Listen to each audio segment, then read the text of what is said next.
Okay, this is our first conversation to be thrown out to the masses via the internet. I am sitting here with Denise O'Connell on my rather cluttered dining room table, and we're going to talk a little bit. I've asked Denise if she would come and tell her story. You want to say hi, Denise? Hello. Hello, hello. So hopefully our audio levels will work out well, and it won't be too frustrating to anybody to try and listen to us. So Denise, I want you to just kind of talk a little bit and tell us your story. It was a dark, stormy night. Yeah. And the wind was blowing from the southeast or something like that? Something like that, yeah. Yeah. Yeah. Well, I guess I'll start at the beginning. I've always believed in God. Mm-hmm. But I didn't really know that you could have a relationship with Jesus Christ until God led us to Crossroads Church, my husband and I. And that's when I started learning that you could actually know Jesus and have a relationship with him. My husband, Dan, got cancer in 2002. He had surgery, had chemo. We thought everything was going good. He was clean for a year and a half maybe, and then the cancer came back in 2004. And he fought for about 7 years with that cancer. He was probably the same way as I was. He always believed in God, but didn't really go to church. And I remember when we found out the cancer came back, it devastated me. I could not function. All I did was cry. And Danny just kept saying, "It's okay, Denise, I'll be okay." I should have been comforting him, and he was comforting me. But that was Dan. Yeah, that was Danny. So anyway, I just had this feeling I needed more. I have a very strong relationship with all my family. We're close. They were there for me, but I just felt in my heart that I needed something more. And it just happened that Crossroads was doing the sunrise service. It was around Easter, and Crossroads was doing the sunrise service that Sunday. So I went with my sister. Danny couldn't go because he was prepping for surgery.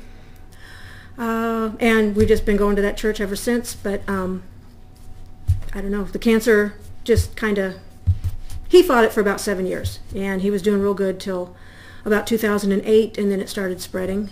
And again, he never blamed God. He never asked why. He never got mad. He kept a sense of humor. He was just, he was an inspiration to me. I was, like I said, kind of lost it there for a little while. But Danny was an inspiration to just about everybody. I think so. And let me ask you this: would you say that you guys' connection to the church, and we understand that the church is the people, it's right. not the building, Mm-hmm. it's the church, the people. That was very good for you. It was a good experience all the way around, yes. right? Mm-hmm. Yeah. It was. And I think that's credit to the awesome people who are part of this, that fellowship. Because so many people can have bad experiences right. around church, but this was good for you. It was. And they were there for you mm-hmm. during that time. Yes. Yeah. Yep, every single one of them. Just when the weaker Danny got, the more help I needed to just get him in the car to go to doctor's office visits and stuff. And there was several different people I could call any time, and they were always there for me. Yeah, that church it is a very good church, very loving and accepting. And I remember when we first started going, it was really summertime by the time Danny was able to go, and we wore our shorts and t-shirts. We didn't dress up, and nobody said anything. I was like, oh, you really, there wasn't like dress code, no, monitors or something in the door, stopping you. No, so good. It's a good church. So now, when was it? No, I'm so bad at my dates. A year, 2 years ago now. It was a year in July. A year in July that he passed away. Okay, mm-hmm. and the year before that, I titled the Year of Hell mm-hmm. for you guys because yes, it was like every month. I think you were back to the hospital. Yes. With something. Yep, it was, the hospital, and then we went up to Chicago to the cancer center up there, and that was, a trip every 2 weeks. And yeah, and you guys did absolutely everything that you could do to fight cancer. There was no giving up, no surrendering. You fought it the whole way. Yeah, he fought it. Like I said, he ended up with 3 surgeries, I think, and chemo and radiation and different kinds of chemo that he had to take, and just the side effects to that is unbelievable. I mean, everybody associates the vomiting and stuff, but he had broke out in sores, and he never complained, not one time. Not one time did he ever even barely tell me that he was in pain, you know. Only to ask for a pain pill, or eventually he was on a pain pump, and we'd have to call the doctor to up the dosage. But yeah, he never complained. And I think the way he handled it helped me to be stronger. It helped me to, even at the end, then to let him go. It was, you know, it was. I can remember one of the times I was up at the hospital with you guys, just visiting.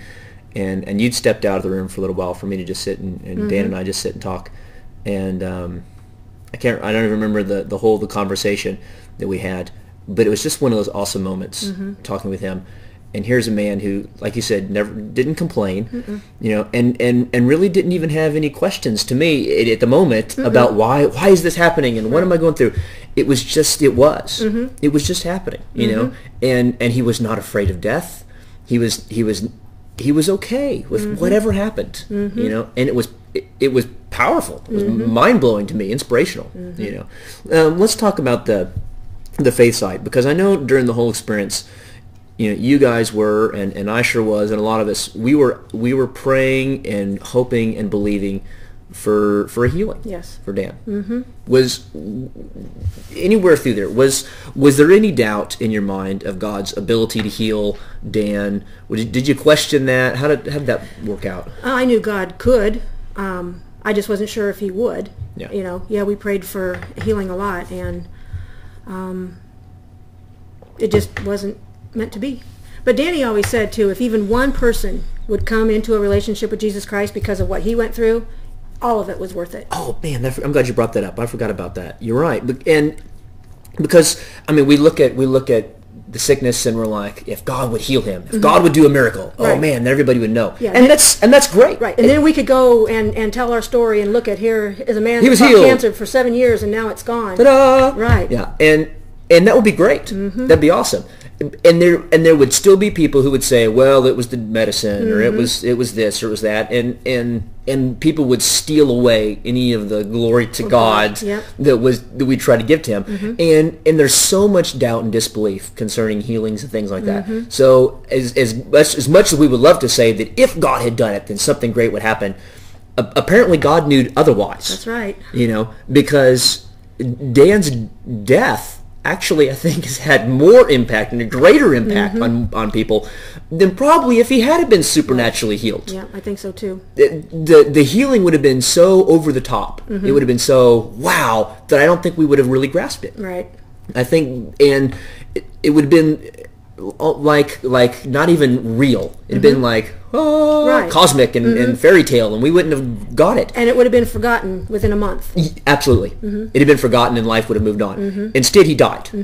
Yeah, but he died, faith intact. You know. Yeah.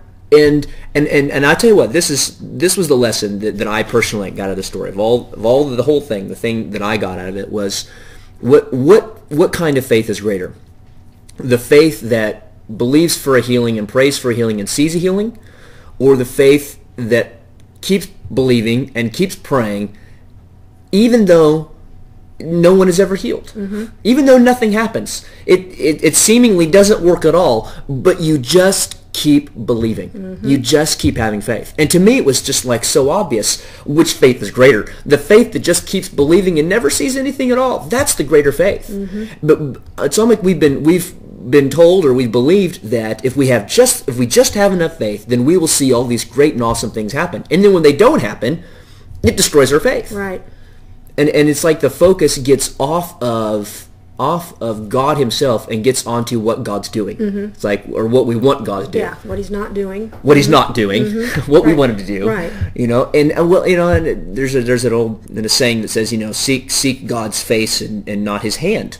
You know, it's not always about what you want God to do as much as it is knowing who God is. And you know, I at this exact moment, you know, Dan is with him. He's with the Father right now. He's with God. I believe that with all my heart. He's with him right now. Yeah, I do too. And he absolutely got the better end of the deal here. Right. You know, he Yes. could have been healed and he'd still be stuck with the rest of us. Yep. You know, and that's what we talked about. You know, death is like a promotion almost, leaving this earth and really beginning to live. And I remember there was a little book that you read something out of. Grace for the Moment. Grace for the Moment. And if I can remember it correctly, it had to do with that your last breath in this life is like your first breath in the next life. And that is so true. That's it. We want to hold on to the things of this life so hard, and rightfully so. I mean, I'm not really looking to dying. I mean, Right. I don't want to die. Right. Not really. But I hope that, you know, if I am faced with death like Dan was, that I will have that same peace and that same calmness and that same assurance. And I hope that other people will respond properly and will not be what was it Paul talks about, that, you know, people without hope don't they see it differently, they grieve Right. differently than we do because we have a hope. Yeah. Yeah. We'll see Dan again, and the cancer's been defeated because death was defeated. It was all taken care of because of Jesus Christ. Right. Yeah. Yeah.